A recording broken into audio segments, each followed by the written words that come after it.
On se retrouve maintenant sur mon écran et je vais te montrer en direct la méthode, la recherche produit, essayer de trouver un produit à fort potentiel. Alors c'est du live, c'est du direct, il y a quasiment rien de travaillé là-dedans, donc je peux tomber sur tout et n'importe quoi en produit. Il y a peut-être des choses qui vont fonctionner, d'autres qui vont moins fonctionner, c'est comme ça, mais en tout cas voilà. Je voulais t'apporter ce petit use case pour que tu vois en direct comment ça fonctionne. Mais avant de commencer, je voulais faire une petite introduction. Donc déjà tout simplement, sache que tu peux copier ma méthode. Donc à la fin de cette vidéo, c'est vraiment une vidéo à forte valeur ajoutée pour toi. Elle est totalement gratuite, donc n'hésite pas. Tu peux copier ma méthode littéralement si tu as déjà un business Amazon ou si tu veux te lancer. Ensuite, je voulais juste te montrer un peu le processus, quel est le scénario sur lequel on va utiliser pour justement essayer de trouver un produit ou en tout cas avoir un maximum d'informations et pour pouvoir analyser de la data tout simplement. Car du coup, on n'achète pas par feeling, on n'achète pas en se disant tout simplement qu'un produit nous plaît, donc forcément ça va plaire à notre entourage, ça va plaire au marché. Non, ça fonctionne pas comme ça. Il faudra qu'on utilise une méthode bien spécifique pour essayer de du coup trouver ce petit produit à fort potentiel. Alors ça va commencer déjà par le choix de l'outil. Aujourd'hui il existe plusieurs outils sur le marché, donc on va voir ça ensemble et il faut du coup utiliser le bon outil pour pouvoir faire la bonne analyse. Ensuite on va partir sur plusieurs critères en fait. Ça va être des critères qu'on va prendre en compte pour notre sélection et voir finalement si ces produits là passent le test, nos propres tests de sélection pour ensuite passer aux étapes suivantes. Ensuite, on va faire une analyse de marché, mais directement dans l'environnement d'Amazon. On va extraire des données, on va récupérer des données, on va les consommer, on va les digérer, ça directement des données qui sortent d'Amazon. Et puis ensuite, on va faire une analyse un peu plus deep. On va vraiment avoir une vision beaucoup plus globale. On va sortir de l'environnement Amazon, de la demande d'Amazon. Et voilà, pour venir un peu compléter notre vision qu'on a sur le produit qu'on est en train de chercher ou la niche qu'on est en train de chercher. Et tout ça fait que bien finalement, on en sortira soit avec un produit, soit sans produit, soit avec une niche, soit on n'a pas trouvé de niche et du coup il faudra repartir au début from scratch et ensuite refaire une sélection des critères etc. pour ensuite arriver à un résultat de tout simplement trouver son produit. Si on n'arrive pas à le trouver, eh bien on repart ainsi de suite jusqu'à ce qu'on le trouve. Il faut savoir que de manière générale quand on fait une recherche produit, il faut être patient et il faut surtout se dire que ça peut prendre des semaines. Il ne faut pas se précipiter, il ne faut pas commencer à être impatient, il ne faut pas se dire bon c'est bon, ça fait 3 semaines, j'abandonne. Non, il faut vraiment être patient. Il y a des produits qui arrivent, des demandes qui arrivent constamment sur le marché et du coup il faut tout simplement pouvoir les identifier. L'objectif premier, c'est vraiment de pouvoir trouver un produit rentable d'une catégorie ou d'une sous-catégorie qui va être sous-exploitée, du coup afin de minimiser le risque d'échec. Je tiens à rappeler que le risque plutôt zéro n'existe pas. Nous, le but de faire ça en fait, c'est de tout simplement augmenter ses chances de diminuer l'échec. Donc comme je le dis, le risque zéro n'existe pas. Petit disclaimer aussi, le produit parfait n'existe pas. Et du coup, ça va être à vous de le rendre un peu parfait, ça va être à vous du coup de le rendre bien meilleur que celui de vos concurrents parce que le produit parfait n'existe pas. Typiquement, moi, les membres de ma formation, ça je le vois tous les jours, il y en a beaucoup qui attendent de trouver vraiment le produit parfait avant de pouvoir le lancer. Et malheureusement, c'est un produit qui n'arrivera jamais. Donc ça va être à vous en fait de pouvoir identifier un produit qui est potentiel, un produit que vous pouvez améliorer, que vous pourrez vendre sans problème. Mais le produit parfait, eh bien, il n'existe pas. Donc si vous voulez vraiment un produit parfait, croyez-moi, vous allez attendre encore longtemps parce que vous allez jamais le trouver. On va commencer par le choix de l'outil. Donc en choix d'outils, en fait aujourd'hui il en existe deux. Il en existe beaucoup plus, mais on va dire les leaders ou ceux qui vont être le plus efficaces vont être Helium 10 et Jungle Scout. Moi personnellement j'ai utilisé les deux pendant longtemps pour les comparer un peu, les benchmarker entre les deux, mais moi j'ai une préférence pour Helium 10, je le trouve très très complet. D'ailleurs il y a un lien dans la description, j'ai une promotion, un discount sur Helium 10. Si vous suivez le lien, vous allez le payer beaucoup moins cher. Ensuite on va partir sur du coup des critères de sélection. Donc comme je le disais en fait, on va avoir plusieurs critères qu'on va prendre en compte pour savoir si finalement on essaye de se positionner sur ce produit, si on continue la recherche produit en analysant ce produit ou s'il y a tout simplement trop de red flags et dans ce cas-là, on arrête d'analyser ce produit et on passe à un autre produit. Il va y avoir le volume de recherche sur Amazon si ce produit est demandé. Il va y avoir du coup la concurrence à analyser. Il ne faut pas cibler toutes les catégories. Vous allez voir dans un instant avec l'outil comment est-ce qu'on fait ça. Il faut pouvoir aussi se différencier. Donc un produit, typiquement si vous tombez sur une niche ou un type de produit où les concurrents l'ont déjà suroptimisé et vous n'avez aucune manœuvre de différenciation, ça va être compliqué. Ça ne sert à rien de partir là-dessus. Le nombre d'avis clients aussi de vos concurrents. Il ne faut pas que vous partiez où la concurrence a des milliers et des milliers de reviews. Ça va être compliqué de se positionner. La qualité du produit de la concurrence. Essayez de viser des sous-catégories ou des produits concurrents qui ne soient pas de bonne qualité. Comme ça, vous, derrière, vous pourrez augmenter la qualité de votre produit et vous positionner devant eux. La qualité du listing aussi de la concurrence. Faites en sorte que voilà, les pages de vente de vos concurrents ne soient pas optimisées. Comme ça, vous pourrez prendre de l'avance sur eux. Vous pourrez prendre le dessus. Le prix de vente aussi. Ne visez pas des produits qui coûtent plus d'une centaine d'euros à la vente sur Amazon. Donc, ce sont des produits high ticket parce que vous, derrière, le prix de revient, le coût d'achat de votre produit auprès de votre fournisseur, il va être élevé. Et donc, si par exemple, vous achetez un produit unitaire à 40 ou 50 euros chez votre fournisseur et que vous commandiez 500 unités, là, ça fait vite des milliers, des dizaines de milliers d'euros à sortir pour l'acheter chez votre fournisseur. Et ensuite, les revenus mensuels de vos concurrents, ne visez pas des revenus qui soient au-dessus de 15 000 euros ou en dessous de 3 000 euros parce que si voilà, vous visez une concurrence qui font déjà plus d'une centaine de milliers d'euros de revenus avec un produit, dites-vous bien que ce concurrent-là, ça fait déjà un moment qu'il est en place, ça fait déjà un moment qu'il est sur le marché et vous allez arriver avec zéro review, vous n'êtes pas du tout en place. Peut-être que ce concurrent-là a des milliers, des dizaines de milliers de commentaires et d'avis de clients, donc vous n'allez pas du tout faire le poids. Il a pris trop d'avance malheureusement et donc c'est un red flag et il ne faudra pas se positionner sur ce type de produit. Ensuite, il faudra qu'on fasse, on va faire ensemble, je vais vous montrer un peu en conditions réelles, une analyse de marché directement sur Amazon. Amazon nous met à disposition du coup une sorte d'analyse de données en fonction des mots-clés, des catégories qu'on veut tout simplement chercher et on a tout un tas d'informations donc au niveau des ventes, au niveau des volumes de recherche aussi. Enfin, voilà, je vais vous montrer tout ça dans un instant. Après, pareil, ça va être au niveau des listings clients, voir si c'est professionnel ou pas, au niveau des évaluations aussi. C'est l'explorateur d'opportunités d'Amazon. Ça ressemble à ça. Et moi, je l'utilise. Alors, je l'utilise en fait plus en complément de ma recherche que je fais sur Elium10. C'est vraiment si je veux double checker, si je veux double valider certaines informations. En tout cas, ici, vous avez une mine d'or, littéralement. C'est une interface en fait. Voilà, ils nous mettent des produits par défaut ici, juste pour nous montrer un peu, quelques exemples. Mais ici, ce qui nous intéresse, c'est boum, ici.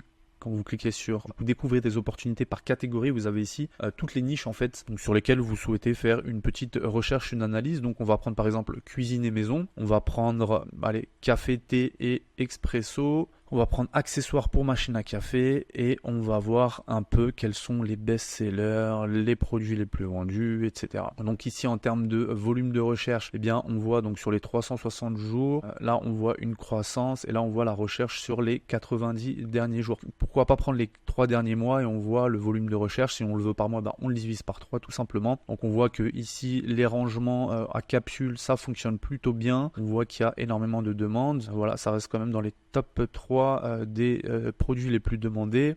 De l'acide citrique aussi, poudre, pourquoi pas, ça doit être pour nettoyer aussi les machines à café. On a quoi ici, Philips et tout, donc ça ce sont des grosses marques, on s'en fout un peu. Enfin voilà, ça vous donne tout un tas d'informations, donc en gros les volumes de recherche, vous avez aussi le nombre de ventes, donc ça ce sont les unités qui sont vendues, le prix de vente du produit et donc les unités vendues ici sur l'année et en moyenne. Donc après ici vous prenez vous divisez par 12, plutôt par 360 pour le coup, parce que là c'est pas en mois, c'est en jours et vous allez avoir la moyenne. Ok, donc voilà, donc ça vous donne en fait un peu plus d'informations si vous voulez vérifier, double vérifier certaines infos que vous avez, certaines données que vous avez. Donc ensuite on passe à la partie Deep Analyse, donc c'est en fait une analyse un peu plus globale, on va dire un peu plus générale pour que vous ayez une perception différente de la niche et du produit que vous cherchez. Donc il faut déjà voir si le produit n'est pas trendy, il faut voir la trend du produit sur les dernières années, c'est-à-dire que est-ce que le produit c'est un produit qui a de moins en moins de demandes ou qui a de plus en plus de demandes, est-ce que c'est un produit saisonnier ou alors c'est un produit éphémère. Vous savez, les produits des dropshippers, des influx qui nous montrent et on le vend pendant 2 mois et après il n'y a plus rien. Donc ça c'est du red flag littéralement. Aussi des idées d'amélioration directement sur Etsy. Ça aussi, ça peut être intéressant. Moi, je l'utilise. En fait, c'est une plateforme du coup qui est côté USA. Ça nous donne en fait des idées d'amélioration, des idées de design qui sont plutôt sympas. Et en gros, c'est là où il y a beaucoup de photos, des personnes qui postent beaucoup de photos, qui vendent aussi des produits. Et ça nous donne un indicateur qui est est-ce que le produit est recherché, est-ce que le produit plaît tout simplement, et s'il plaît, de quelle manière. Donc ça nous donne ce type d'informations et ensuite une analyse auprès des fournisseurs, la quantité de fournisseurs qu'il y a pour un produit vendu. C'est-à-dire que si vous avez pour tel mug, des centaines de fournisseurs, ça veut tout simplement dire que votre produit est déjà surcommercialisé et ça peut être typiquement un red flag. Donc ensuite, à la fin de toute cette analyse, vous allez avoir 2 scénarios possibles. Donc soit votre produit passe, et dans ce cas-là, vous rentrez dans l'étape de recherche fournisseur. J'ai fait une vidéo d'ailleurs qui va s'afficher ici si vous souhaitez savoir comment trouver le bon fournisseur. N'hésitez pas, la méthode est disponible quelque part en haut, cliquez dessus. Donc vous recherchez votre fournisseur, ensuite vous allez rechercher du coup votre freight forwarder, c'est tout simplement le logisticien avec qui vous allez travailler, qui va envoyer vos produits des fournisseurs vers les entrepôts d'Amazon, et ensuite votre produit est envoyé à Amazon pour commencer votre vente. Et le deuxième scénario, c'est votre produit n'a pas passé vos tests, votre produit a eu trop de red flags et du coup vous l'abandonnez tout simplement, on s'y attache pas et on recommence la recherche produit du zéro. Donc on arrive là ici au niveau des critères de sélection, on refait tourner Helium 10 et on regarde un peu ce qu'il y a sur le marché et on refait notre recherche sur d'autres produits et on reprend un peu le processus. Donc voilà, là c'était vraiment la partie théorique que je voulais vous montrer. Maintenant passons à la partie pratique. Donc là, on se retrouve du coup sur le dashboard Helium 10. Ok, quand vous arrivez sur cette interface. Nous, ce qui va nous intéresser, c'est que vous allez cliquer ici sur Tools et vous allez avoir tout un tas d'outils. Alors, je ne vais pas rentrer dans le détail et expliquer comment Helium 10 fonctionne. Là, je vais aller droit au but. Mais maintenant, si vous souhaitez que j'en parle un peu plus et que je commence à vous faire une petite vidéo sur le fonctionnement et l'utilité de chaque outil qui est ici, mettez-le moi en description, en commentaire et je rentrerai plus dans le détail. Nous, ce qui va nous intéresser, c'est la partie produit, recherche produit Black Box. Donc une fois qu'on arrive ici, en fait, on va mettre tout simplement tout un tas de filtres que je vous ai dit juste avant. Ensuite, on va voir qu'on aura une liste de produits en fonction des filtres qu'on va appliquer. Donc moi, ce que je veux, c'est me placer en France parce que je vends en France. Voilà, donc on va commencer ici par chercher des catégories. Donc moi, je vais mettre animalerie, je vais mettre cuisine et maison. Donc ça, c'est large. Après, on peut aller un peu plus loin dans la granularité, mais moi, je vais mettre de manière très large. Je vais rester sur ça pour commencer. On aura beaucoup de résultats. Ici, les competitors, pour l'instant, ça ne m'intéresse pas. Au niveau du prix, je conseille minimum 20 euros, maximum 50 euros. En gros, c'est le prix de vente de votre produit. Moi, ce que je conseille aux membres de mon programme, c'est qu'il ne faut pas vendre des produits en dessous de 20 euros parce que ça va commencer à être la guerre des prix. Vous n'allez pas être rentable, vous n'allez pas gagner. Et même si vous gagnez, vous allez gagner que quelques euros par-ci par-là et votre business mettra du temps à avoir de la croissance et 50 euros maximum. Ensuite, ce qui va nous intéresser, ça va être ici au niveau des reviews. Donc, le maximum de reviews qu'on veut, c'est 1000. On ne veut pas aller sur de la concurrence qui a des dizaines de milliers de commentaires et d'avis clients. Et la note maximum que je vais prendre, c'est 3. Et minimum, moi ça va être 1. En fait ici, ce que je suis en train de lui dire, c'est montre-moi tous les produits qui sont mal notés, voilà, que les clients n'aiment pas. Parce que moi derrière, si j'arrive à identifier les axes d'amélioration et au niveau, et notamment ce que les clients attendent de ce produit-là et que les concurrents n'arrivent pas à fournir, si tu arrives à te positionner sur ça, réparer on va dire ces lacunes, et bien d'office tu te positionneras devant tes concurrents parce que les clients en fait viendront chez toi. Monthly revenue, c'est 3 000 euros minimum et 15 000 euros maximum de revenus. Je l'ai expliqué tout à l'heure pourquoi. Et puis, tout le reste, pour l'instant, ça ne m'intéresse pas. Et on a l'air d'être pas mal. Donc, on fait tourner. Voilà, la recherche. Là, il faut savoir qu'en fait, Blackbox, il est relié directement à mon compte Amazon et directement à la base de données d'Amazon. Et donc, du coup, ça nous sort tout simplement les données d'Amazon. Donc on peut trouver tout et n'importe quoi littéralement. Là on a du coup des pailles, pourquoi pas. On a des meubles. Alors moi je vous déconseille tout ce qui est meubles, tout ce qui est trop de volumétrie, vous savez, trop gros, trop lourd, etc. Vous allez payer cher les livraisons, vous allez payer cher le stockage. Collier de dressage pour chiens. Ici, les informations en fait qui m'intéresseraient potentiellement, enfin à regarder en tout cas, moi, je vais un peu vous les expliquer. Ici, c'est tout simplement le positionnement qu'a ce produit sur Amazon. Donc c'est le best-seller ranking. Ici, c'est le prix de vente. Ici, ça va être combien d'unités il en vend par mois. Ici, ça va être à combien de revenus il se fait tous les mois. Ici, ça va être du coup le rating, donc la moyenne de la note qu'il a. Donc là on voit qu'il est sur 3 sur 5. Ça veut dire que ça ne plaît pas du tout au client. De toute façon, tout ce qui est là, étant donné que j'ai mis 3 étoiles au maximum, ça ne plaît pas au client. Et donc il faudra trouver ce qu'il ne va pas au client pour ensuite nous le changer en point positif. Sinon pour tout le reste, en fait, ça ne m'intéresse pas. Donc là ici ça me donne des premières indications. Qu'est-ce qu'on peut avoir donc là ici ça a l'air d'être des housses de canapé, donc tout ce qui est literie et tout, ouais bon c'est du vu revu. Parure aussi pareil. Protection de table ronde transparente. 140 unités vendues par mois à 42,50 €. Ok, là on voit qu'il est en FBM. FBM, ça veut dire fulfillment by merchant, ce qui veut dire que c'est pas Amazon qui va l'envoyer dans les entrepôts, qui va l'envoyer au client, mais c'est plutôt le vendeur lui-même. Il utilise juste la plateforme Amazon pour vendre, mais la partie logistique, c'est lui qui s'en occupe, la partie cliente. Donc là, typiquement, pour moi, ça peut être positif, clairement. Ça, pour moi, ça peut être assez intéressant parce que si tu prends ce produit, tu le mets en FBA, c'est-à-dire que c'est Amazon qui s'occupe du dernier kilomètre et donc de la livraison en 24 heures, versus ce concurrent-là qui vend le même produit que toi, mais qui propose des livraisons à 10 jours, le client d'office viendra l'acheter chez toi parce que ta livraison est beaucoup plus courte. Ça peut être quelque chose d'intéressant. On a quoi là? Un portant, pareil, portant, ça peut être intéressant. On va continuer un peu voir ce qu'il y a, les poubelles, cosmétiques. Ouais, on voit que en plus le vendeur c'est Amazon, donc non. Il y a quand même beaucoup de literie parce que j'ai mis accessoires de maison, mais on peut potentiellement trouver 2-3 petits trucs sympas. Protection de plaque à induction, 1 étoile, mais il n'y a eu qu'un avis.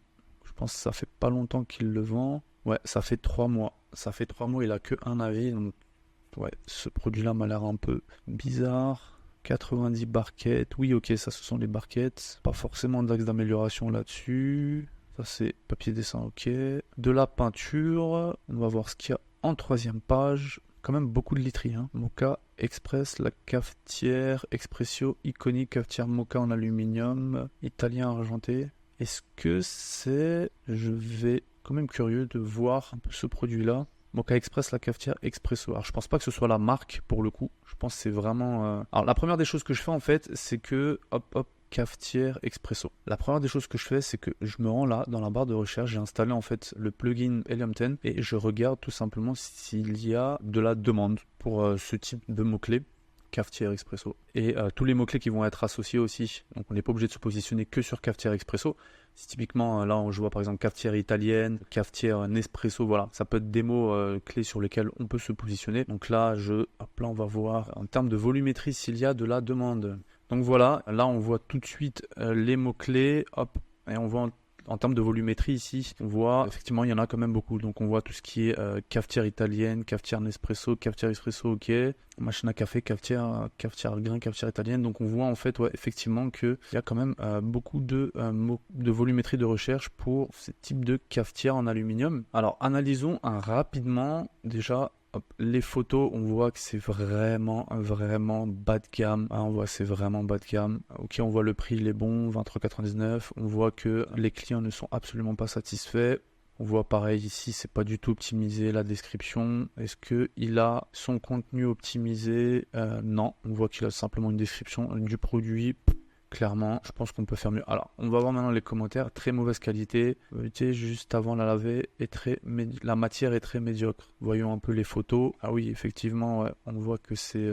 Effectivement, ouais.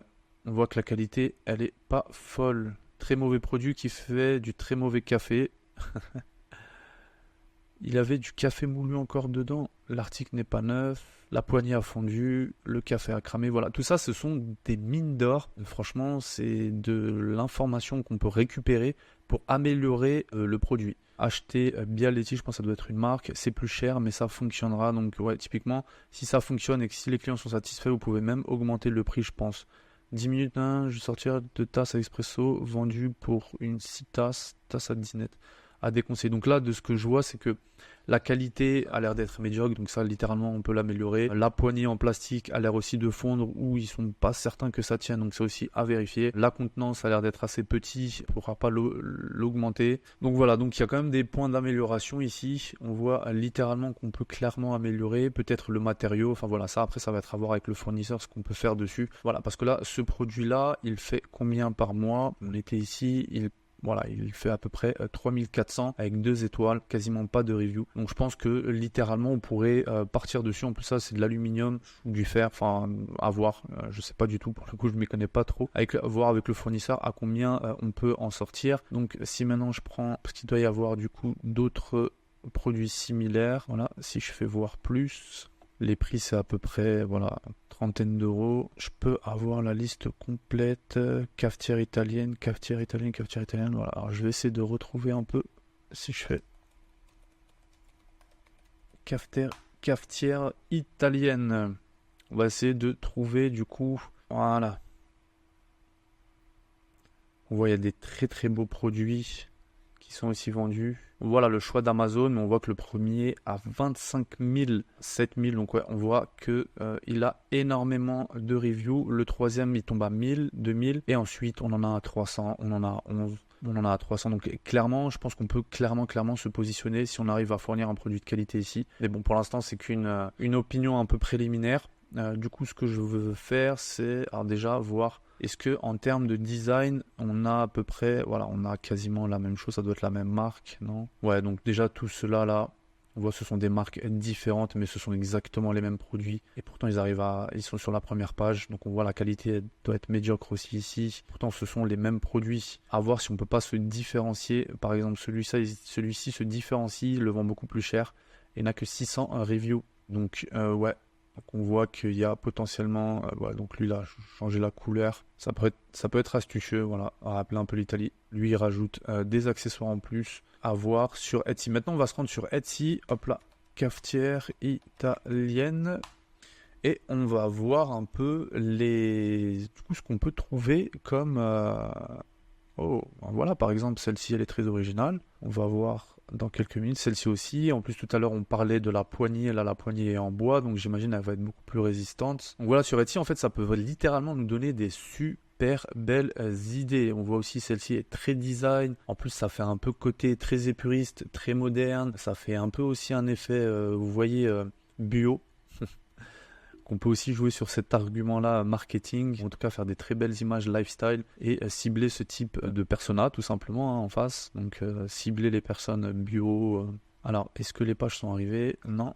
On voit ici, ouais, il y a de très très beaux modèles qu'on peut utiliser en tout cas qu'on peut s'en inspirer et potentiellement même voir avec notre fournisseur qu'il puisse carrément nous en développer. Donc Etsy typiquement, j'utilise souvent moi pour me donner des idées. Donc voilà, on se retrouve sur celle-ci, donc qui est vendue quand même à peu près 45 €. Hop. Donc ça va nous donner en fait des idées typiquement pour sortir peut-être un nouveau design aussi avec la possibilité ici de graver quelque chose. Donc ça aussi pareil, hein, ça peut être une différenciation potentielle pour ces produits. Et du coup, hop, le deuxième qui se trouve ici, pareil, le design est totalement différent. Le bois, le manche en bois, voilà, on peut dire que, voilà, on peut en tout cas apporter cette amélioration, ou en tout cas cette différenciation dans son marketing. On peut dire que voilà, donc ça peut être transporté effectivement en extérieur. Bon, après, je suis pas trop un expert des cafetières, mais voilà, en tout cas, ici, ça va vous donner clairement de très très belles idées. Ça va vous donner voilà, de très belles idées en tout cas pour vous positionner. Donc pour l'instant, pour moi, ça peut être potentiellement un produit assez sympa. On voit, en fait,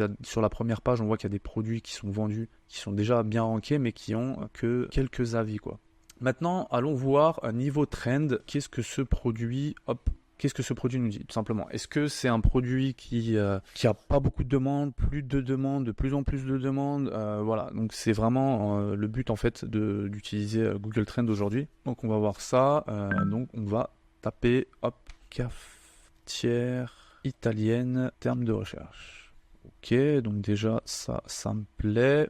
On va voir les 5 dernières années. Voilà, donc c'est un produit qui est totalement stable. C'est un marché qui est totalement mature. Il n'a aucun problème. Il n'est pas trendy. Donc c'est-à-dire que vous n'allez pas avoir de surprise en fait à ce niveau-là. Il n'y a aucun problème. Donc pour moi, ça c'est plutôt positif. Donc du coup, on a fait l'analyse. Donc on a fait notre recherche. On a fait notre analyse auprès d'Amazon directement. On a fait l'analyse sur Etsy pour voir s'il y a des axes d'amélioration. La partie trend. Maintenant, voyons directement sur Amazon en fait ce qu'on va faire. Hop. Je vais lancer le petit plugin Helium 10, Product Research. Et en fait, ce que je vais faire, c'est que maintenant, je vais me rendre sur la partie fournisseur, voir s'il y a beaucoup de fournisseurs qui proposent ce produit.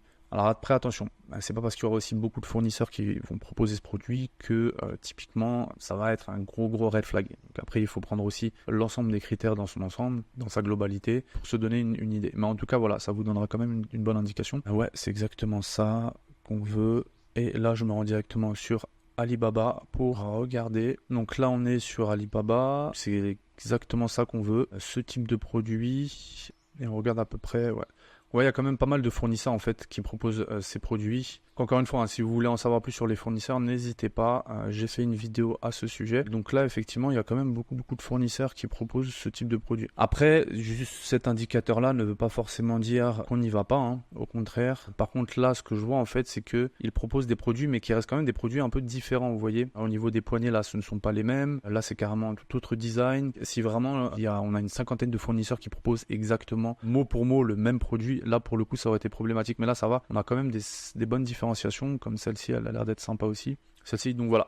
Donc là, c'est vraiment aussi pour vous donner une idée de est-ce qu'il faut se positionner sur ce produit ou en tout cas continuer à avancer sur ce produit, oui ou non. Juste fermer ça. Donc là, on a fait vraiment, voilà, on a regardé un peu tout ce qu'on pouvait regarder sur le produit. Et là, pour moi, littéralement, cette cafetière Amazon, pour moi, elle reste assez intéressante parce que les premiers, en tout cas, hop, qui génèrent du revenu, on va se repositionner. On voit les premiers quand même, ils génèrent plus de 20 000 euros de revenus, mais on voit quand même que pour les personnes qui ont, hop, en termes de review, on est quoi, 600 reviews qui génèrent plus de 4300 euros de revenus par mois. Moi, ça peut être super intéressant. On voit ici 480 reviews. Bon, là, c'est un peu faible, 1300 euros de revenus par mois. Ils vendent ces produits à 22 euros, ça reste aussi juste. Par contre là, on n'a pas pu récupérer les reviews, mais c'est pas grave. En tout cas, ils sont quand même dans les premiers. Je pense que ce produit-là, il peut être assez intéressant en tout cas si on arrive d'une part